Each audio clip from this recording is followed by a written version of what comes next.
A ilha do Porto Santo é a segunda mais antiga do arquipélago da Madeira. Apresenta uma área aproximada de 42 km², sendo o concelho de menor superfície da Madeira. Formado no período miocénico, há 14 milhões de anos, o Porto Santo apresenta vários ambientes geológicos com origem vulcânica e sedimentar que se desenvolveram por etapas ao longo do tempo.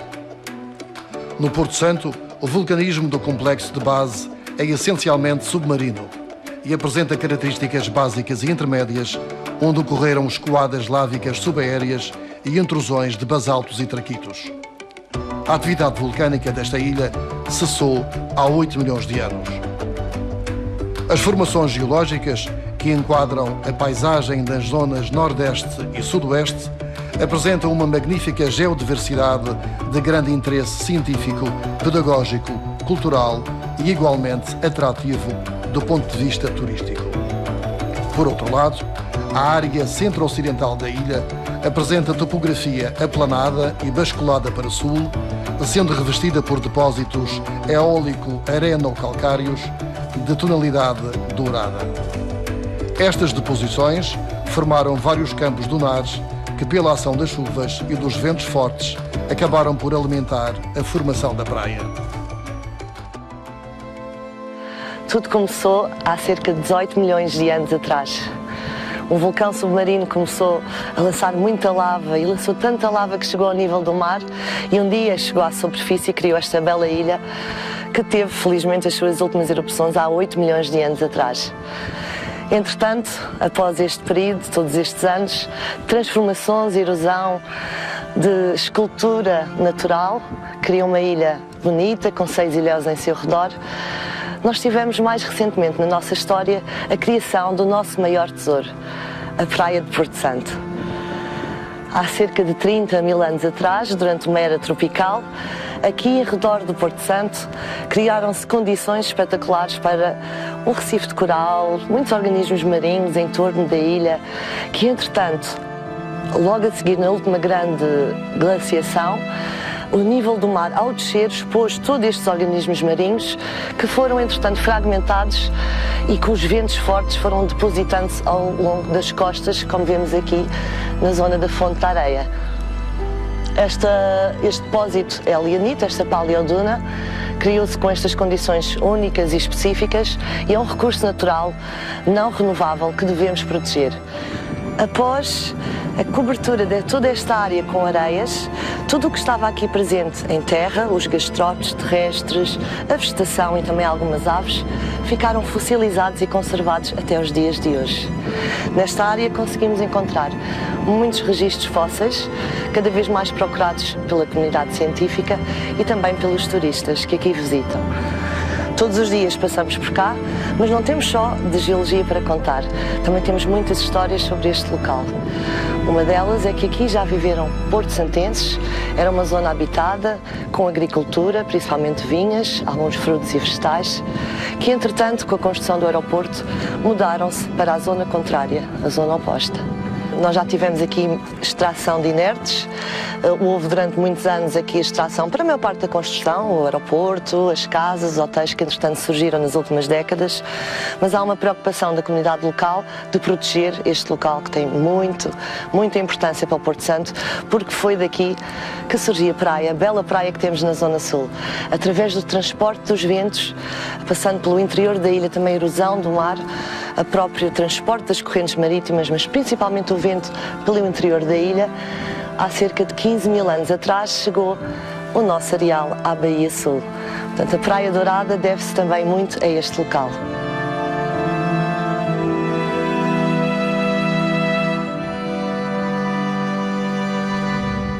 Depois da primeira viagem de Zarco e Tristão, os descobridores foram encarregados de mandar povoar a primeira terra da grande epopeia da expansão portuguesa.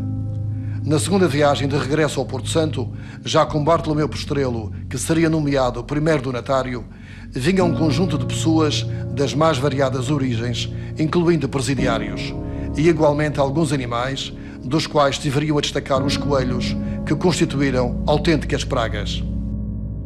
Depois da afamada e grande batalha de Aljubarrota em 1385, e com a paz com os castelhanos feita em 1411, com a assinatura do tratado dessa mesma paz em 1423, os dois governos de Portugal e Espanha, os dois reinos, dedicaram-se à expansão de novos mundos, conhecer novos mundos, ir à procura de novas terras.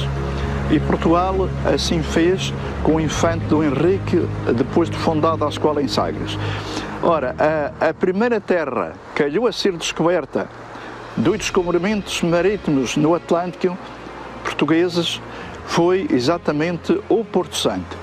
Porto Santo é o marco, a pedra angular dos descobrimentos portugueses no Atlântico. Ora, muito bem, há uma certa confusão em geral da população que quando Zarco e Tristão chegaram a Porto Santo, encontraram dois frades, portanto que o Porto Santo já tinha alguém. Isto está completamente errado. Quando chegaram cá não tinha povoamento alguém. Só que na segunda viagem de Zarco e Tristão, em que traziam consigo Bartolomeu Estrelo, primeiro povoador, e também com ele muitas pessoas para povoarem a ilha, assim como animais domésticos de quase toda a espécie. Na segunda viagem vieram ter ou um porto aqui no Porto Santo, ou um porto ancoradouro, que por causa dos ventos, ou talvez do vento sudoeste, supõe-se, vieram ter este porto. As caravelas portuguesas, empurradas pelos ventos, terão entrado numa pequena enseada a nordeste, batizada por Zarco como Porto dos Frades. Por ali, ter encontrado dois frades naufragados. Seriam franciscanos a caminho das Canárias para evangelizar. Dos frades da Ordem de São Francisco que foram encontrados ali no porto, naquele ancoradouro, Zarco e Tristão, a caminho da Madeira, da Ilha da Madeira, levaram-nos consigo. Estabeleceram-se na Madeira e um pouco mais tarde, a partir do ano de 1430, mais concretamente 1459, 1460, juntaram-se muitos frades da mesma ordem a eles, castelhanos, a maioria portugueses, também italianos, e fundaram o convento de São Bernardino na freguesia de Câmara de Louros, onde mais ou menos hoje se localiza a paróquia de Santa Cecília.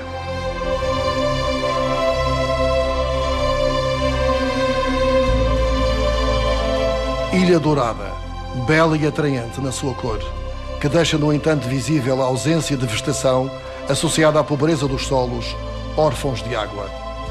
Os descobridores e primeiros povoadores do Porto Santo encontraram uma ilha árida, seca e com ausência significativa de florestação. Por influência do clima, a vegetação primitiva era constituída por reduzido coberto vegetal, arbóreo e arbustivo.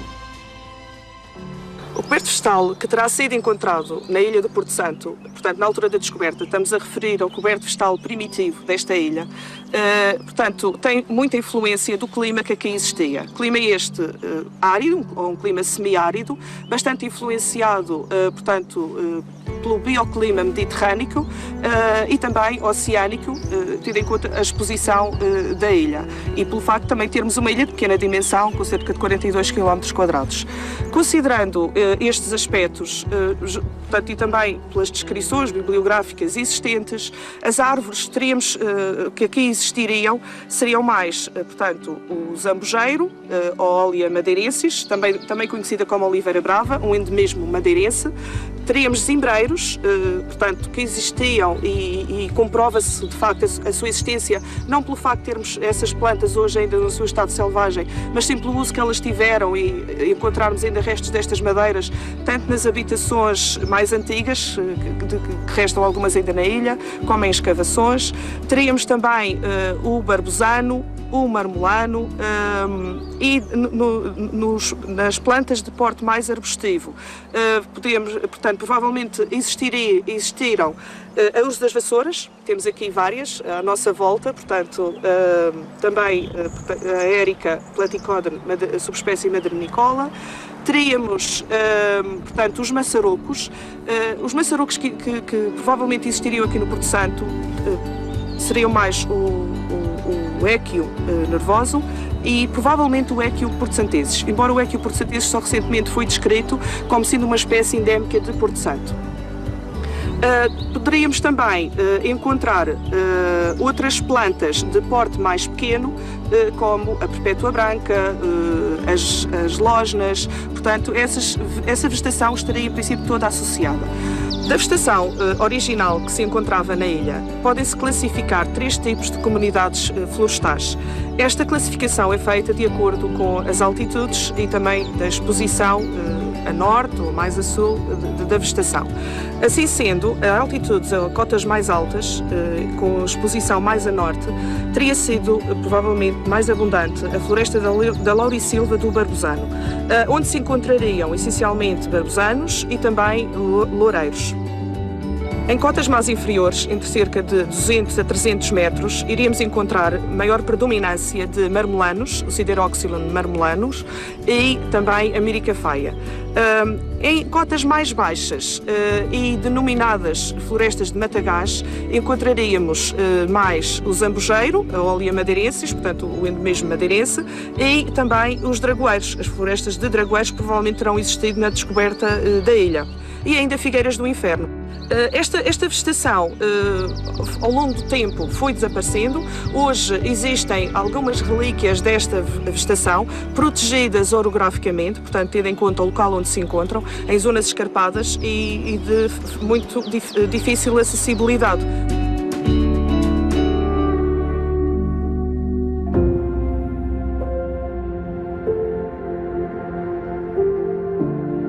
A ausência de chuvas e as características do terreno arenoso e argiloso constituíram desde sempre grandes entraves à vida dos habitantes do Porto Santo. As prolongadas estiagens provocaram períodos de grande decadência.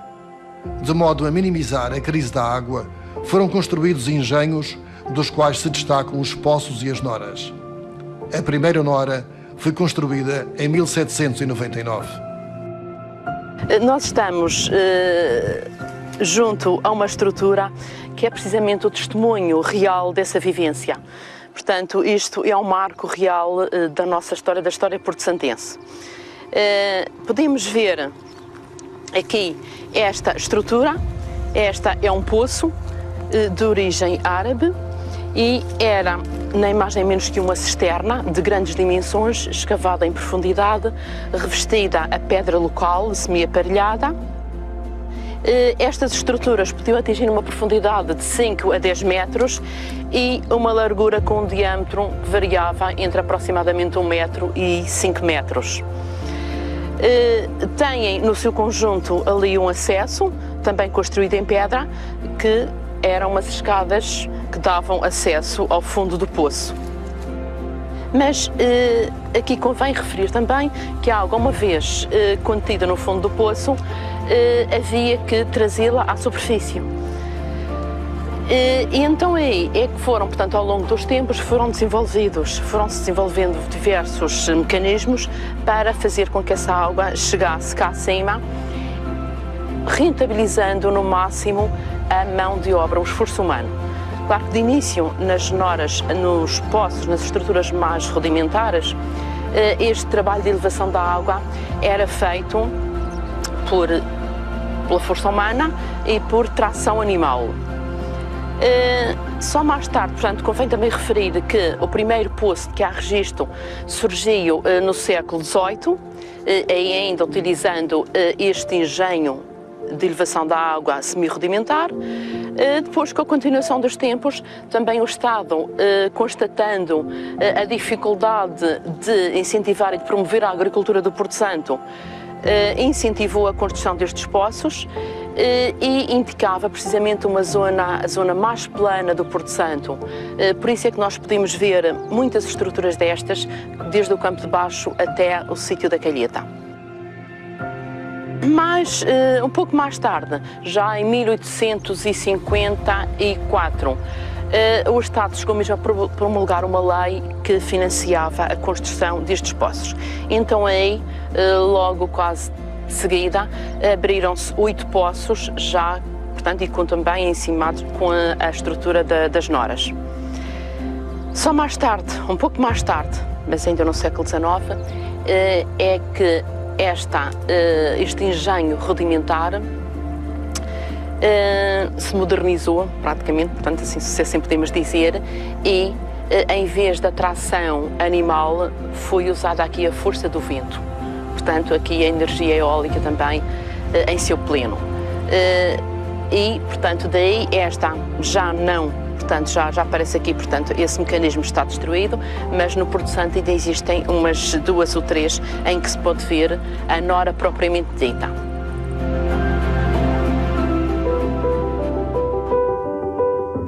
A paisagem, tão bela quanto árida e seca, não esconde a vida difícil dos habitantes da ilha, por vezes isolados do mundo exterior, com repercussão na sua forma de vida.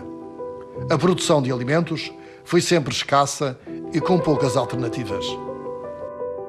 Quando não havia o cereal, teriam de recorrer a outros meios, que era o peixe.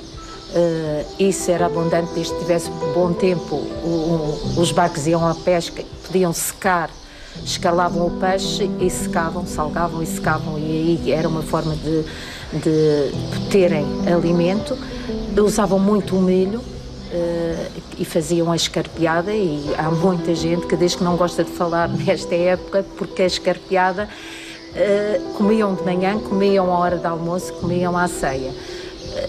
Era a única forma de poderem se alimentar. Quando chovia, tinham os charamagos, os ranchões, o perregilho, as pencas. Tinham essas ervas, que eram ervas que usavam cozido ou como salada. Por exemplo, os ranchões e os charamagos é uma planta que se pode cozer e temperar como se fosse as couves. As serralhas já é tipo rúcula, e então usavam como salada. E para acompanhar sempre o peixe, porque era a única forma de poderem se alimentar. Quando havia chuva abundante, tinham as lentilhas, tinham a cevada, tinham o trigo, tinham também feijão, pouco, tinham a batata também. No verão, a melancia, o melão, as uvas, os figos, e que são tudo frutos bastante doces, porque a nossa terra, o terreno, dá tudo com muito sumo, suculento e muito doce.